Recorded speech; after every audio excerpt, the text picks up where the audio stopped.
Hello and welcome to North Star Oasis. I'm your host, Jeff Williams. We're here for another... All right, Dallas, which camera am I on? You're on your face in the right one. Okay, so I am on two. You're on two. Okay, so there we are. Sorry about that, but here we are for another action-packed episode of North Star Oasis, and all of our episodes are available on Facebook, facebook.com/North Star Oasis, and on YouTube, youtube.com/North Star Oasis. We hope you join us there. A lot of stuff has been happening lately, and I'm sure you're already aware of the protests. All of these NFL players are taking a knee. Well, before we start talking about taking a knee, let's take a look at how they got to that point in the first place. Here's our Prager University segment this week on the secret to success. Countless books, seminars, and gurus promise to teach you the secrets to success. Well, here's my secret. There are no secrets to success. Actually, it's pretty simple. Want to excel in whatever you do? Get to work. Keep working, and don't stop until the job is done. That's called work ethic. I'm the sideline reporter for NBC's Sunday Night Football. I won't lie, it's a dream job. But it isn't a dream come true. There's no fantasy involved, just a lifetime of hard work. I had my first real job at 13. I was a paper girl. I delivered newspapers to people's homes and sold subscriptions door to door. That job taught me persistence. I learned that to succeed, especially in sales, you have to knock on a lot of doors. In high school, I worked at Baskin-Robbins. The manager didn't appreciate it when I gave out overly generous portions to customers. That taught me accountability. Until you run the show, you answer to the person who does. A few years later, I worked as a telemarketer for an insurance company. A lot of people look down on telemarketers. I don't. If you think a legitimate job is beneath you, you don't deserve that job, or any other. Like all telemarketers, I was rejected far more often than not. Usually I didn't get past the first sentence, but sometimes I did, enough to make some good money. The path to success is paved with failure. As a waitress in college, I learned that you need to smile and treat customers well even when you're having a bad day. Leave your mood at the door or expect to be shown the door. After I graduated, I had 7 jobs. Count them, 7. One of those was a public relations assistant in Los Angeles. It was fun, but it involved ridiculously long hours. That was okay, though. I got used to it. And when long hours were called for later, I was ready. I went from PR to producing a morning radio show. The host had talent, we put out a good product, but it wasn't enough because timing and luck are also important, and you can't control those. You can only control what you do. You just have to keep working. What choice do you have? The radio show gave me the idea that I could be a host, the talent. I put together a demo and sent it out to every station I could find an address for. I finally caught the eye of a sports show in Charlotte, North Carolina. I decided that I would never think of myself as a female sports reporter, but just as a sports reporter. My ambition is to be the best sports journalist, period. What does being a woman have to do with it? As the newbie, I was at the station all day and took every assignment that I could, especially the ones no one else wanted.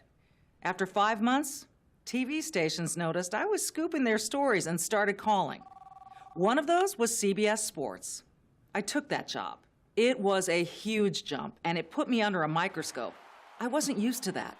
I made a lot of mistakes, some honest ones and some really dumb ones. All of them were public. My bosses didn't hold back their displeasure, and neither did the viewers. This pushed me to screw up less and taught me how to deal with criticism. Mistakes are life's way of highlighting what you need to improve. So I kept making mistakes, and I kept improving. After 5 years, I was offered a job at ESPN. After 10 years there, I joined NBC, where I am now. After all of that, a lifetime of work, I think I've learned what it takes to succeed. Whether it's your first job or your dream job, the formula is always the same. Get to work. Keep working. And don't stop until the job is done.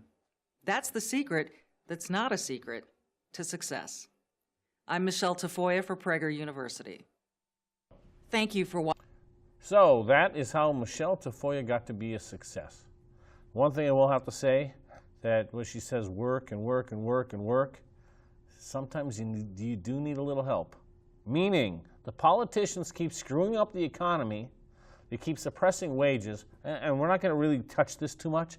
And as much as you want to work and work and work, sometimes it's hard because you need somebody to actually provide you a job. So I'm not going to quite say it's all work and work and work, but there are other things that one can actually do in lieu of actually paid income to be able to hone the skills necessary to work and work and work. Speaking of work and work and work, all of these athletes all have something to say. They're all reacting to something that President Donald Trump had to say. Now, keep in mind, this all goes back to last season with Colin Kaepernick taking a knee and protesting against the national anthem and the American flag. And we actually covered that a little bit last season. And now things are just getting totally blown out of proportion because President Donald Trump had something to say on that. So we are going to show you Donald Trump's remarks from September 22nd in Huntsville, Alabama, the section in which he discusses the NFL.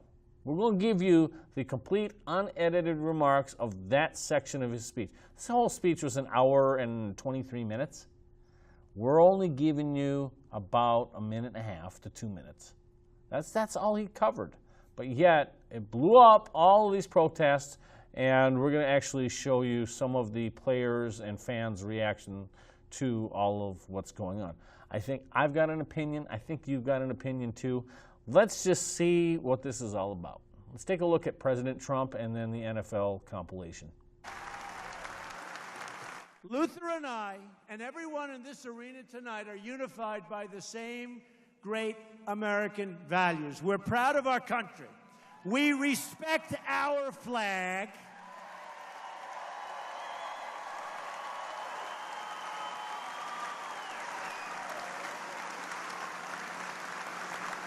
Wouldn't you love to see one of these NFL owners, when somebody disrespects our flag, to say, get that son of a bitch off the field right now, out, he's fired.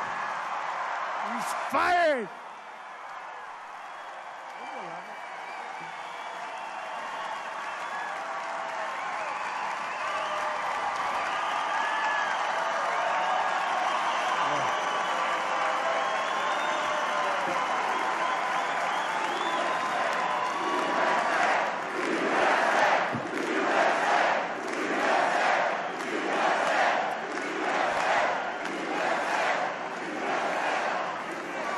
You know, some owner's going to do that. He's going to say, that guy that disrespects our flag, he's fired. And that owner, they don't know it. They don't know it. They're friends of mine, many of them. They don't know. They'll be the most popular person for a week. They'll be the most popular person in this country, because that's a total disrespect of our heritage. That's a total disrespect of everything that we stand for, okay? Everything that we stand for. And I know we have freedoms, and we have freedom of choice and many, many different freedoms. But you know what? It's still totally disrespectful. And you know, when the NFL ratings are down massively, the NFL ratings are down massively. Now, the number one reason happens to be that they like watching what's happening on, you know, with yours truly. They like what's happening. Because, you know, today if you hit too hard, right? They hit too hard, 15 yards, throw him out of the game. They had that last week. I watched for a couple of minutes, and two guys just really beautiful tackle. Boom, 15 yards. The referee gets on television. His wife is sitting at home. She's so proud of him. They're ruining the game, right? They're ruining the game. Hey, look, that's what they want to do. They want to hit, okay? They want to hit, but it is hurting the game. But you know what's hurting the game more than that? When people like yourselves turn on television and you see those people taking the knee when they're playing our great national anthem.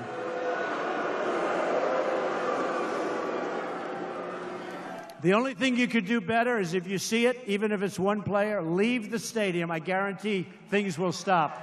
Things will stop. Just pick up and leave. Pick up and leave. Not the same game anymore, anyway. The anthem is different for other people. You know, people say it's unpatriotic, but it's unpatriotic of the president not respecting our rights. It's something that's been on my mind, but you know, I didn't want to do it because for reasons. But you know, when I heard some comments that were made recently, I kind of put it over the top a little bit. And you know, I don't know if it's something. I'm not sure if it's something I plan on doing every game. You know, because my grandpa is a veteran, and I have no disrespect for that. But in terms of what's going on recently, and I thought today was a great opportunity to to show my support. Number one, like I said earlier, I wanted to support a teammate. I understand what's going on with Marty and his brother. It's tough. And secondly, I was just trying to bring some awareness to what's going on in Puerto Rico. I feel like we need to. It's U.S. territory. We need to get over there. We need to help those people.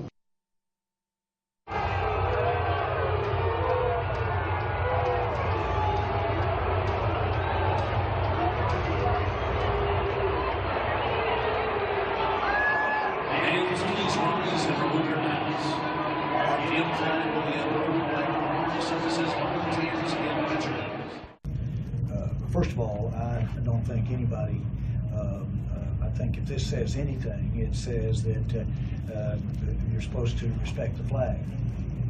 And we all recognize that, and I'm sure somebody's pretty disappointed that we got away to show a nation when we watch how we felt about unity and a proponent of equality, and I keep saying it, and at the same time respect the flag.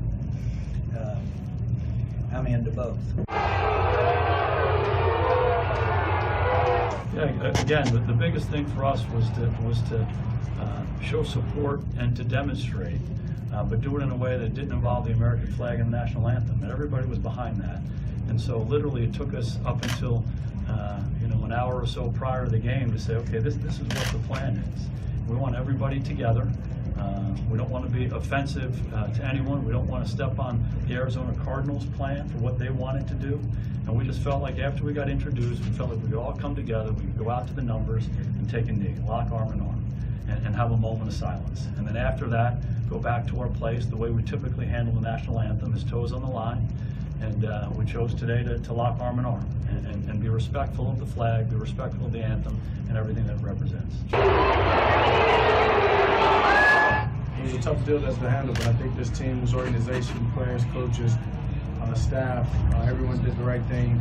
We came together, we had a lot of dialogue, talking about what we wanted to do, and just our sign, our show, just the unity that we want to bring to in this country and just help everything that's going on right now. I think we did a great job.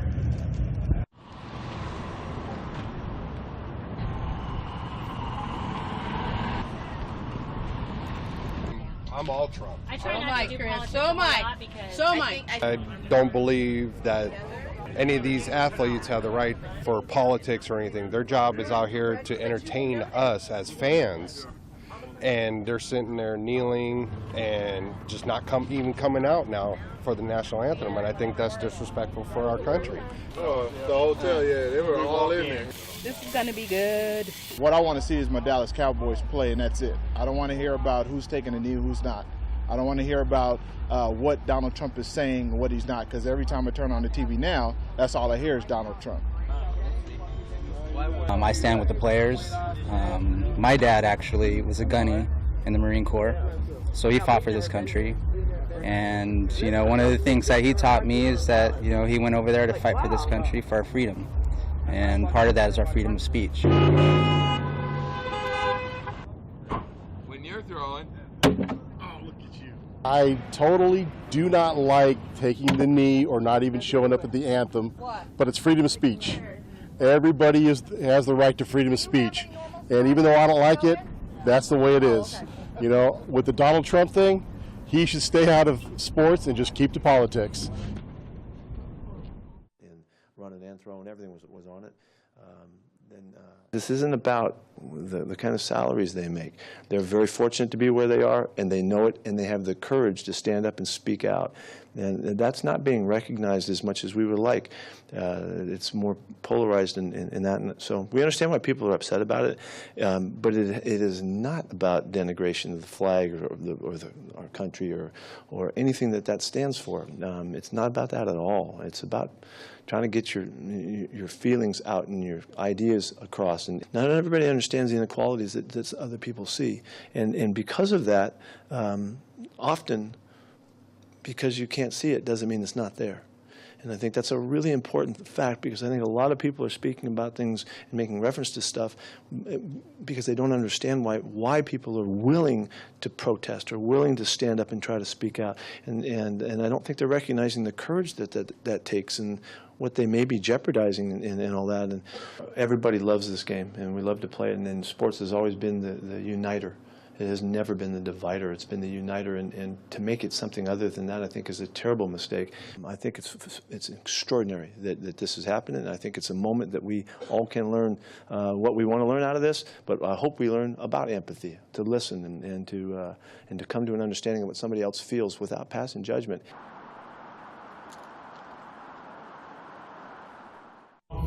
And every single time, I see that picture of me standing by myself, I feel embarrassed to a degree because, again, like I said, unintentionally I left my teammates behind. It wasn't me stepping forward. I never planned to boycott the plan that the Steelers came up with. I just thought that there was to be some middle ground where I could stay in the tunnel, nobody would see me, and then afterwards I just wouldn't talk to the media like I do all the time.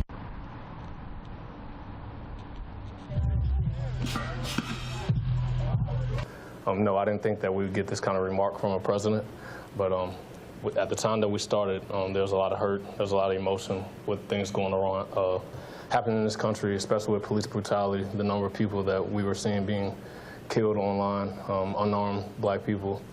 And Kyle and I just felt like we had to do something, we had to say something, so we did. The most bothersome thing is just, I think, how everyone sees that position and our country, and you expect that position to be the best leader possible. And when I think of being a leader, I think of bringing people together.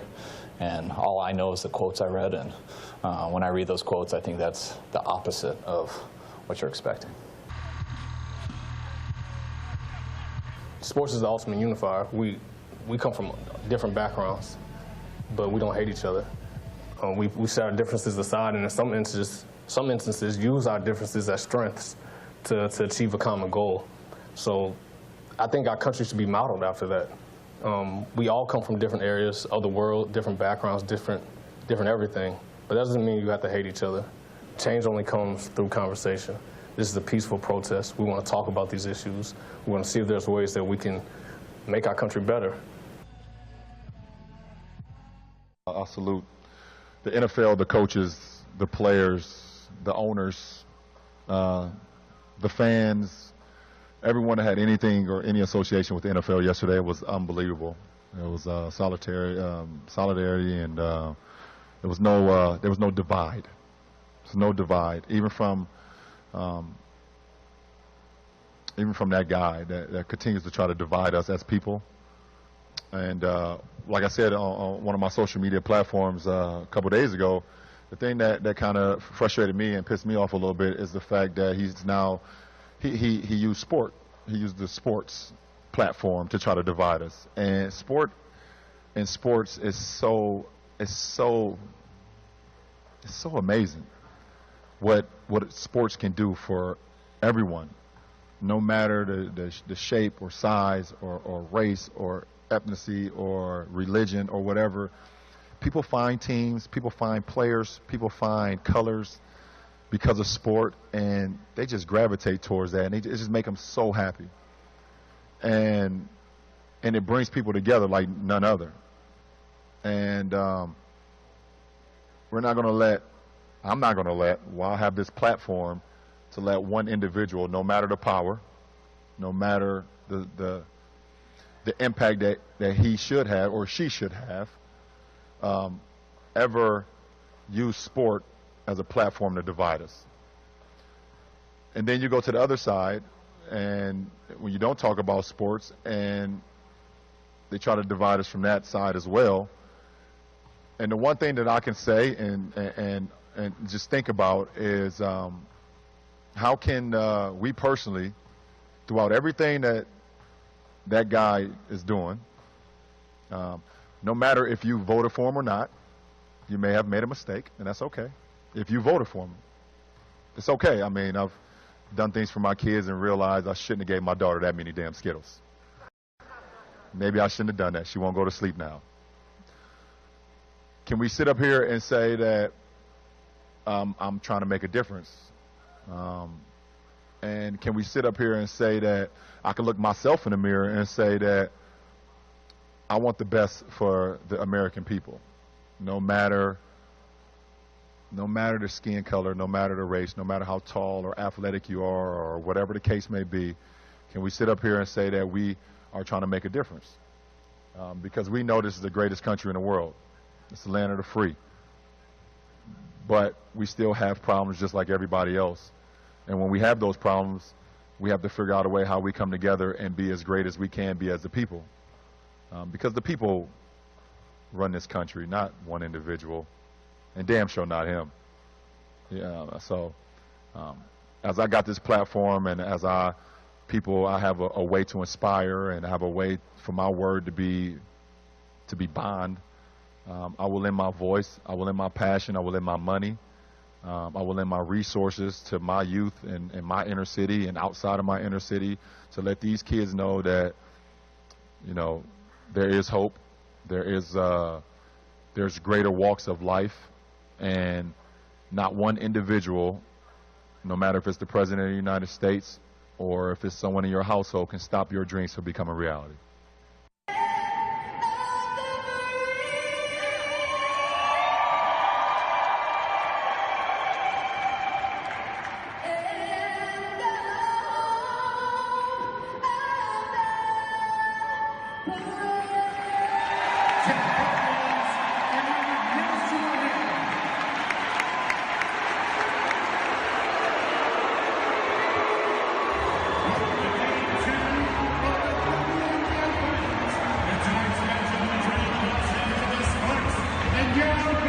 I was not watching.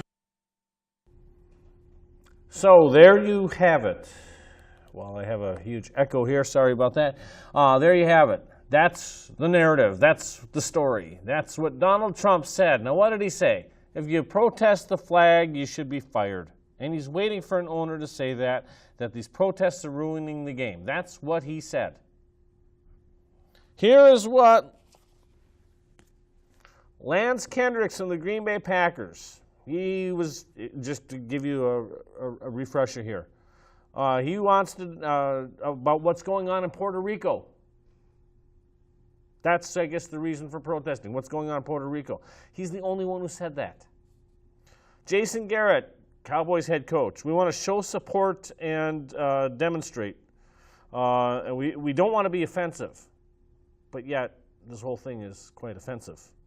Pete Carroll, Seattle Seahawks head coach, the courage to stand up and speak out. And it's not about denigration of play, and it's about getting the feelings out and the ideas across. Then you have Eric Reed, who's talking about police brutality. And then Kyle Shanahan, who is talking specifically, after admitting he only read quotes but didn't actually see the whole thing, that he expects a leader to be a uniter. And then we got LeBron James from the NBA, you know, used to sports being a platform to try to divide us. One individual has ever spent, I can't even read my own writing here, try to make a difference. One even used sport as a platform to divide us. Yeah, that's what it is. So King James, he says that one individual even used sport as a platform to divide us. What did Colin Kaepernick do? He had the entire platform as a method of division. Here's what my take is on this whole thing. One, much ado about nothing. Honestly, it really is. If you have a protest and it's going to work, you have to be unified in your aims. What is your goal of this protest? If your goal is just to spout off how important you are, the protest is going to fail. Notice that every quote that I mentioned there, and I picked up most of these from the Associated Press, so it's whatever they report. I wasn't doing selective editing. I just threw a bunch of Associated Press quotes together. There's no coherent message. At least the one thing you can say about the teachers' unions when they were going after Scott Walker in Madison, Wisconsin a couple of years back was they actually had a message.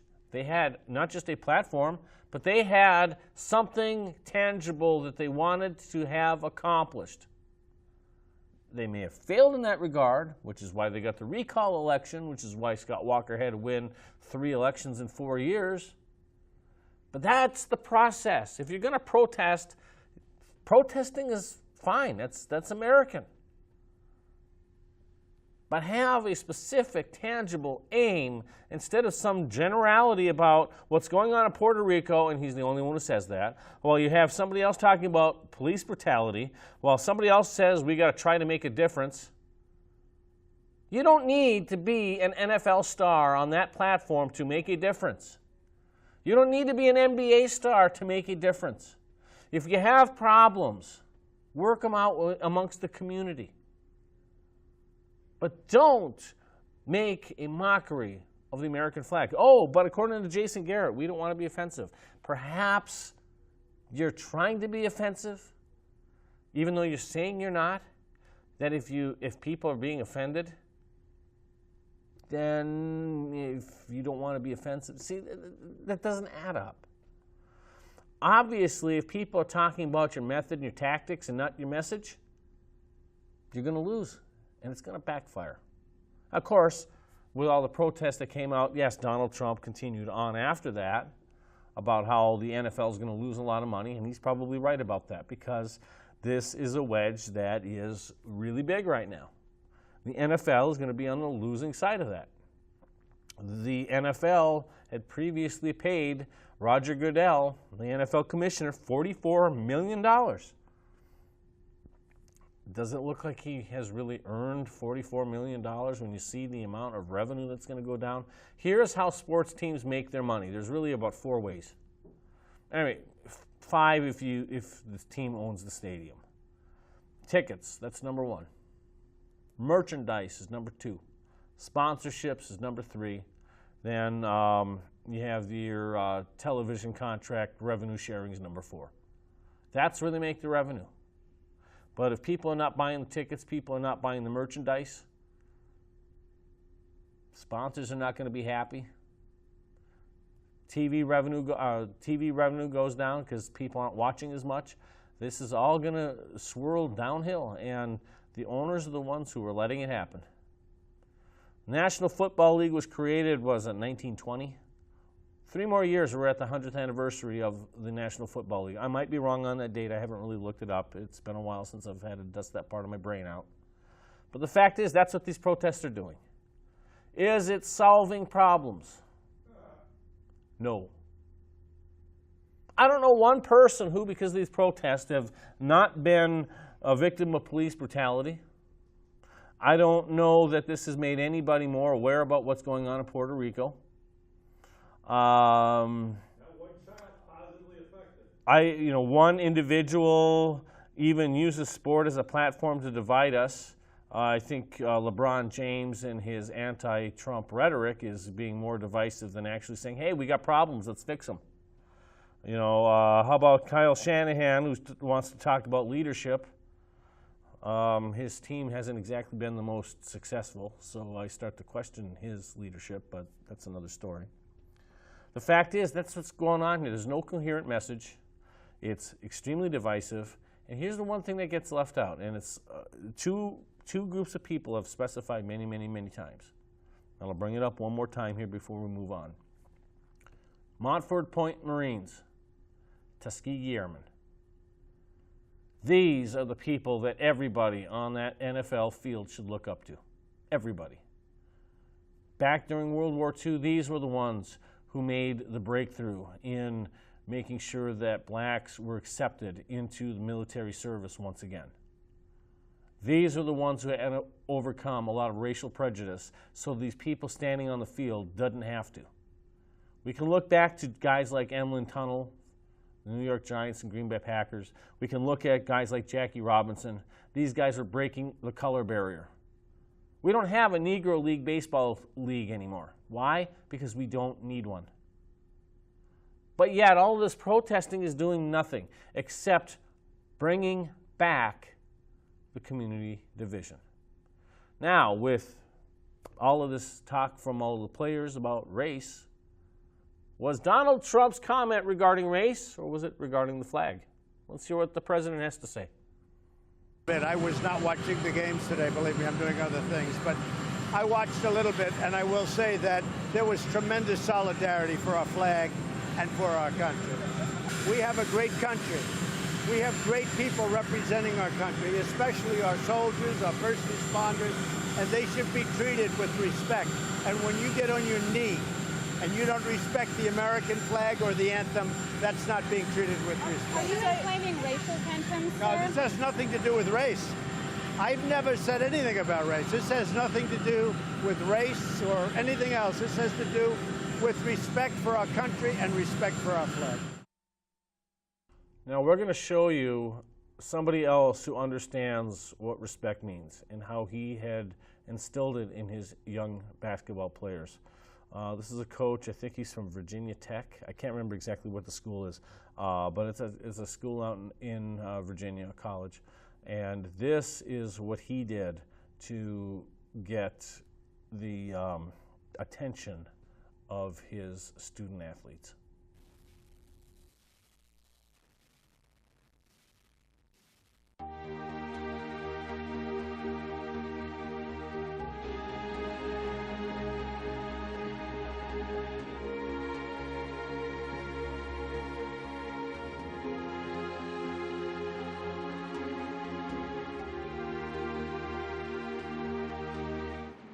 We didn't earn those chairs. Your talent didn't earn those chairs. How tall you are, how fast you run, how well you shoot, didn't earn those chairs. Me draw up a play, me recruit real hard, me work real hard, I didn't earn the chair. These guys, when they were your age, interrupted their life. They paused their education. They changed their career. And they gave their life for those chairs. Do you guys understand what I'm saying? Not us. Not us. And so when the anthem is played, we're going to stand like grown men, and we're going to honor men like this that gave their life so we could have a chair to sit in. And in the 2.5 minutes that the song is played and somebody sings it or the music is played, we're going to stand at attention and honor of these men. And we're not going to sway back and forth. We're not messing with our short. We're not messing with our jersey. Those 2.5 minutes we're going to give to the people that earn these chairs. Because that freedom allows us to do what we're doing. I don't care if you sing, but I want you to know the words. And I want you to be respectful of the words. Because those words represent people's lives. And when we stand, we're going to put our right hand over our heart and our left hand behind our back. And we're not moving. And we're not looking down, and we're not swaying. We're standing still with perfect body language. And all that we're thinking about is these men who earned the right for these chairs to be here. Can you see by the dawn's early light what so proudly we hailed at the twilight's last gleaming, whose broad stripes and bright stars through the perilous fight o'er the ramparts we watched were so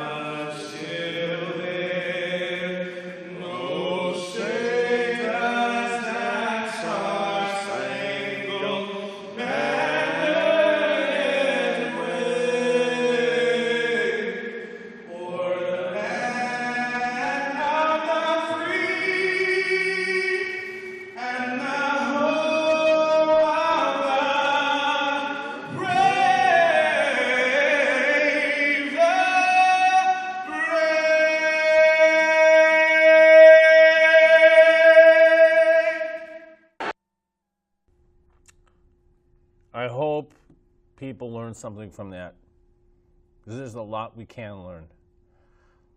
As an Iraq War veteran, I completely agree. I've been in those conditions. I've had shows where I've discussed them in the past. You know, and what I experienced was mild compared to some of the other people. Again, I'm going to point out the Montford Point Marines and Tuskegee Airmen. It's a whole lot more. You know, for a few decades, we've had 2.1 million members of the United States military in uniform at any given time, stationed around the globe. Of course, under President Obama, that was trimmed back. But I think from President Nixon up until President Obama, our force strength was 2.1 million people. That's who is represented with the national anthem at football games. And one other thing, something that a lot of people don't know is, where did this tradition begin? Now, during World War I, a similar tradition occurred for, I think, the World Series in one of those years. But for World War II and to present, it really came down to two people, George Halas from the Chicago Bears and Curly Lambeau of the Green Bay Packers. The two teams had played each other a week after Pearl Harbor.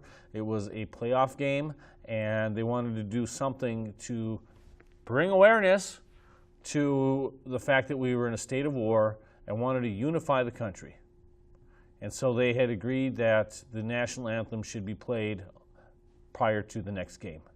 Then it was played the week after that during the championship game when the Giants and New York Giants and the Chicago Bears faced off. Then the national anthem began all of the games in the 1942 season. And then the college ranks started adapting it, and Major League Baseball started adapting it, and then it got into the high schools. And that's how that tradition started. It started because America was attacked on Pearl Harbor. That's why it's so important to still honor the national anthem at the beginning of sporting events.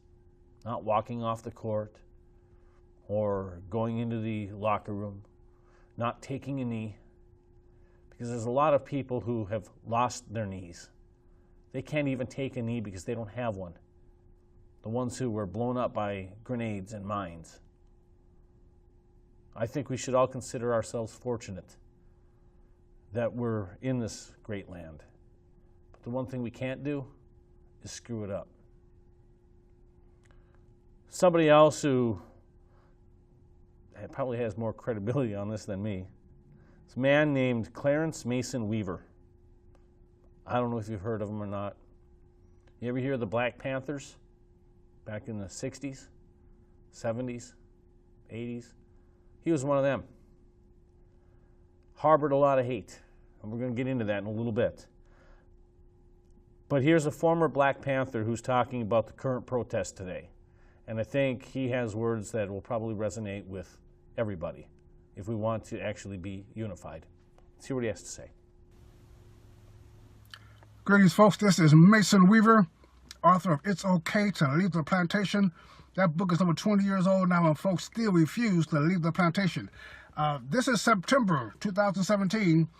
Will be the second year I will now host my annual football, what do you call it? I don't even know what you call it now. Super Bowl party. I have not yet watched one game this year, will not watch any more games this year. I'm tired of NFL. I'm tired of football. I'm tired of baseball. I'm tired of these clowns dictating to me their own political points of view. Play the stupid game. Throw the ball, hit the ball, catch the ball, throw it, and go home. It's only sports. It is not politics. You're not sending my kids to war. I don't care. I don't get a fat rat's behind your opinion about my president, my country, my flag. Stand up, don't stand up. I don't care. I will not watch you anymore. It's only sports. But America, I want you to understand something. I want you to see what you're seeing.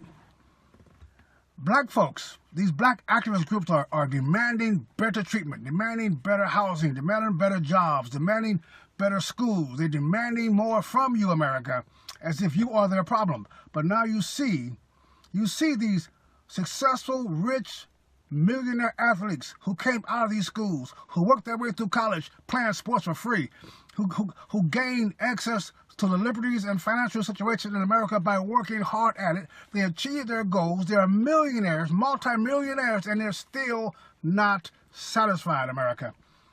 Understand, they will never be satisfied, America. These guys have more money than they ever spend in their life. They got luxury, got notoriety. They're popular. People see them on the streets, ask for the autographs. They brag about them. They're not satisfied. They still want to protest, bend a doggone knee, wearing tennis shoes given to you by a sponsor, driving a car given to you by a sponsor, having everything in life in America, and you're going to not stand for America. They will never be satisfied, folks. They can't be satisfied. It's always a struggle. It must always be a struggle against you. They're trying to struggle against you. And you think maybe these millionaires should be satisfied. They want to destroy the culture. They believe in liberalism. Liberalism is a religion. It is a religious belief. It will formulate in your mind that you are always a victim. No matter what your situation in life is, you will always be a victim. Never be victorious. So don't be frustrated when these clowns stand on the field and bend their knees down like they're a slave, begging for you to be nice to them, America, begging for you to provide for them. They have everything they need. If that is not proof to you that they will never be satisfied, nothing will convince you. So, since they're never going to be satisfied, let's start speaking the truth to them. The situation in black America is not due to white America. It is due to this black culture of failure. It is due to this common belief that we are victims and should not prepare our kids to compete in America. It is this common ghetto mentality, this tribal belief system that we must gain something from white people or we will have nothing. We give our kids to these gang prep schools to train slaves, the same schools that you went to, parents, that you attended, that you knew weren't teaching you anything, and now you give your kids back to them, and then you blame the system. These athletes came out the hood. They should be telling the hood folks how they got out. Instead, they're saying, I'm in solidarity with your poverty. I'm in solidarity with your misery. I'm in solidarity with the drugs and the gangs.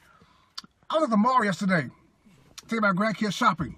And I sat next to these two middle-aged black women, nice ladies, as my grandkids shopped. And I'm asking them, so what's happening in St. Louis with all these riotings? And one lady said, oh, a white man shot a black man. I said, really? A white man walked up to a black man and shot a black man? Well, no, he was running from the police. Oh, really? What did he do? Well, they said he was selling drugs. And they asked me about my kids. They said, you're homeschooling your kids. Mason, are you going to teach them street smarts? Why would I teach them street smarts? They are not going to be anywhere near the streets. Now, the ability to know somebody is hustling them, the ability to know somebody is taken from them, that's different. But to teach my kids slang, teach my kids the street smarts, no. They're not living in the streets. Why don't we change our culture? This is a black culture of failure. It has failed us everywhere we've tried it, every time we've tried it. And I asked her, if you're not satisfied with the police, black folks control the elections in St. Louis. Black people, as a block, elect the mayor. They assign the police chief. They elect the school board. If you're not satisfied where you are, why are you still voting for the same people? I got the same answer you get. Well, you know, them white folks, Republicans just the same. That's self-defeating. If you are going to keep your kids in the hood, if you're going to keep your kids learning street smarts instead of streets escape, then you are the problem. We are the problem, folks. So you got these millionaires on the field. I do not watch sports anymore. I don't watch basketball anymore. I don't watch football anymore. I'm probably going to start watching baseball now. It's only a sport. And you owners, you team owners, listen to me. Your ability to market to us, your ability to determine what we like and sell us products and goods and services, that's admirable. But that ability to change our buying habits is not the same as changing our political beliefs. You're not going to persuade us. You're not persuasive enough as a sports star to persuade my political beliefs. This affects my taxes, my health, my family, my inheritance for my family. Your ability to hit a baseball or throw a football is not going to affect that. Don't believe your ability to get me to buy Nike shoes as opposed to Adidas. That's powerful enough to get me to stop my political, social, or spiritual belief systems. You do not have that much power. You don't have that much influence. You are basically a useless stranger giving your opinion to me. And I don't have to listen to it. I will click you off, folks. I will put I watch the History Channel, the Weather Channel. I don't need to watch a sports channel. Don't you realize that? You need me. My life will not change one bit if 10 million fans turn TV off. My life will not change one bit. Your life will change one bit. You need us. Your job is to entertain us. And when I'm talking about that, let's talk about you movie stars and TV stars too. You are just a byproduct of our day. We know it's not reality. We know it's not real. Your job is to entertain us while we take a minute from a break from our work, our family. A minute break. You're just a slight distraction. When I take a break to take care of my family. You're not important in my life. You're not influential in my life. Sure, they hire you to sell me cars and motorcycles and houses. Great, I listen to what you're saying, but I make the decisions. You think we're slaves. You think we're below you. You think that we're following you. You're a football player, fool. You're a football player. Follow you where? You're a basketball player. Entertain me. Let me turn on TV. I'm not paying $100 for a ticket to go see you play. But I watch a TV program occasionally. But you're just a football player. You're useless, of no quality to society. You're just a football player. Now, someone going to tell you something. When you come into a room, we stand up and applaud. When you make a touchdown, we stand up and applaud. We applaud your actions at the football store. You're not great. You're not influential. You're not wise. You're just a dang-gone football player. So get up off your knees and catch the dang-gone football and let me applaud you and go about my business. Don't you dare think for a second you are capable of having a political opinion about me and my country. We're going to turn the TV off. This year you're going to lose money. This year your sponsor's going to leave you. This year we're going to boycott you. This year we're going to ignore you. See you next year, clowns. But I better see you on your feet. Stay right or be left. This is Mason Weaver, and I'm tired of it. Likeable young. Wow. Now, is he ever outspoken in his belief system? All right, now the question is, who is he again? As you obviously saw, his name is Mason Weaver. He was is the author of the book, was it Get Off the Plantation? Here's more about his story. Well, we still have time. So we're going to go right on into a mini biography of Mason Weaver. Man with a promising career in the Navy in the early 1970s. But the cruelty of racism led 21-year-old Mason Weaver to experience a tragic event that would undeniably change his life forever. I grew up in a godly home. My grandfather was a minister in St. Louis. He was a very well-known minister. My mother was a preacher's daughter. I got to see a godly man after church. I got to see a godly man deal with his family, deal with his wife, deal with his problems. And what I saw stuck with me even when I left the home and went in the military. I ran across people who didn't love God. And I ran across a racist shipmate who hated me. And I knew what hatred was, but I didn't know he hated me. I thought he was just a competitor, not an enemy. He was a white racist on the ship, and I was a black racist on the ship. And every day we have debates. We have a debate about black, white America.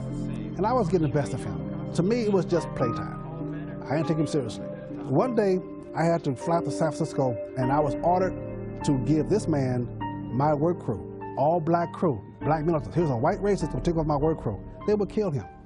And the ship knew that. So I decided to lay out the work ahead of time and give everybody their assignments so that he could just come in and supervise. He didn't want to help me. I was his superior by 2 months. So I ordered him. The room was empty, just me and 2 other supervisors, him, another black guy. I needed help bringing the steel plate out to lay out the work for everybody. So I ordered him to help control that steel. I put my enemy in charge of 2,800 pounds, and he took the opportunity to push it over on me. And I saw him put his shoulder to it. I saw him push it. I turned to run as he did it, and as I ran, it hit me on my left hip, crushed my hip, my ribs, and I screamed. And opened my eyes up, as I was screaming, I saw the look of pure hatred in his eyes. I looked right in his eyes, and I saw that the look, the hatred. I've been to Vietnam, buddy. I've never seen a man look at another man that way before. That look he had in his eyes stayed with me for years, that look of utter contempt. And I was rescued by 8 white guys. Didn't matter. I now hated all white people. I hated everything white. I didn't want a white dog. When I got hurt, I went to Balboa Hospital in San Diego. They told my mother that get to the hospital from St. Louis because I wasn't going to make it. His spleen was torn. There was a fracture to his pelvis. There's a possible fracture or swelling of the spine. There was something wrong with his leg. I was the healthiest man in my high school. And now all of a sudden, I couldn't even swallow. I couldn't breathe on my own. I couldn't speak on my own. I couldn't do anything. My whole body stopped functioning. My vocal cords, the vibrations, hurt my back. When I went to X-ray over the elevator, the little slit in the elevator door, the floor, going over that little slit, hurt my back. Whenever they moved me in the hospital, I had to grab myself for the pain. After a long and painful treatment, Mason was finally released from the hospital. However, the Navy classified his injuries as permanent and discharged him from the service. At the time, Mason only had one goal in mind: to confront his shipmate who had severely and intentionally injured him. I had promised myself, if I ever laid eyes on him again, I don't care if he was in front of the police department, I don't care if he was on stage giving a speech, if I ever laid eyes on him again, I will put my hands around his throat and I will squeeze that look off his face of anger. I would kill him. I would take his life. For months, Mason unsuccessfully tried to find his white shipmate. Meanwhile, he was confronted with the physical obstacles he would have to live with and the realities of an uncertain future. I found in my life uneducated. I was a high school dropout. I couldn't get a job. My career in the Navy was over, untrained, uneducated, and very much unmotivated. Hating everyone, couldn't function in society. In the middle of his struggle, Mason had the opportunity to enroll in a prominent school in Northern California. He moved in with one of his relatives and began a difficult journey in brokenness and pain. I went to Berkeley, and every day I was in pain. Every day I had to decide whether I was going to go to Berkeley in pain medication and be drugged and couldn't stay in class, or go to class without pain and be uncomfortable all day. At Berkeley during that time, we had what we call there was a revolution of change. The Black Panther Party was very prominent in the area. Mason joined the Black Students Union. The chapter that was on campus at that time was defunct, but it was beginning to surface again. Mason was one of the forerunners. I ran across other black men that hated America, and they hated society, they hated the principles of this country. And we began to hate together because you're all who you associate with. But I had this emptiness in me, this calling on my heart, the example of my father and grandfather. And I began to look for God again. And what I discovered was, searching for God, it came down to those disciples. Those disciples saw something they witnessed that changed their very characteristics. Cowardly, self-centered men, and all of a sudden, some incident happened, and they became bold warriors, not afraid of death any longer. They saw something. It was the resurrection. And I had to recognize, as an angry black militant, speaking Swahili, Black Panther hanging out with them, I had to recognize that God Almighty was born of woman just for me. He allowed sinful men to manhandle him just for me. He allowed sinners to beat him and spit on him just for me. He allowed his precious holy body to be nailed to that cross with me in mind personally, by name. He allowed his precious blood to soak that cross and soak that ground just for Mason. And when I finally recognized that Jesus Christ did not compromise with me on the cross, I took a deep, long breath and said, I can no longer compromise with him in the world. The first thing I had to do, I had to forgive that white shipmate. I had to forgive him before he gave me reparations, before he was sorry what he did, before he forgave himself. I had to forgive him because what God had forgiven me for. He discovered that Christ would handle his burdens for him. And he had to turn that hate into love and pray for forgiveness. God had renewed his soul and had made him realize that that burden he was carrying around with anger, that was too heavy for him to encounter. And only God will be able to rescue him from that evil, which is called hatred. Looking back on that incident, that white racist shipmate did more for me than any man I've ever known in my life. Because that white racist shipmate got me in tune with who I was as a man, got me in tune with who God was as God, and got me in tune with what my obligations was to my community. Mason has used his experiences to inspire others through his book, It's Okay to Leave the Plantation, and as a motivational speaker who addresses racial issues and the transforming power of the gospel. Forgiveness showed me the power of God.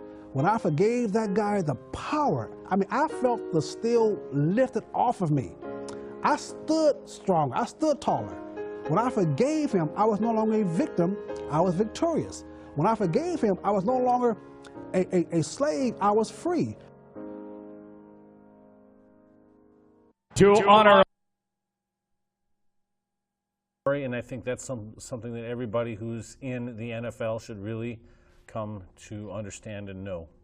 But since we're running out of time, we're actually going to play you the national anthem. Go ahead and cue the video. America, please stand. This is with Johnny Holiday, who has been a frequent guest of our program, and here he is at a Minnesota Vikings game a couple of years ago. While all veterans may render their hand salute, we invite you to join jazz musician and artist from the 934th Security Forces Squadron, Technical Sergeant Johnny Holiday, in the singing of our national anthem.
Thank you, Johnny Holiday!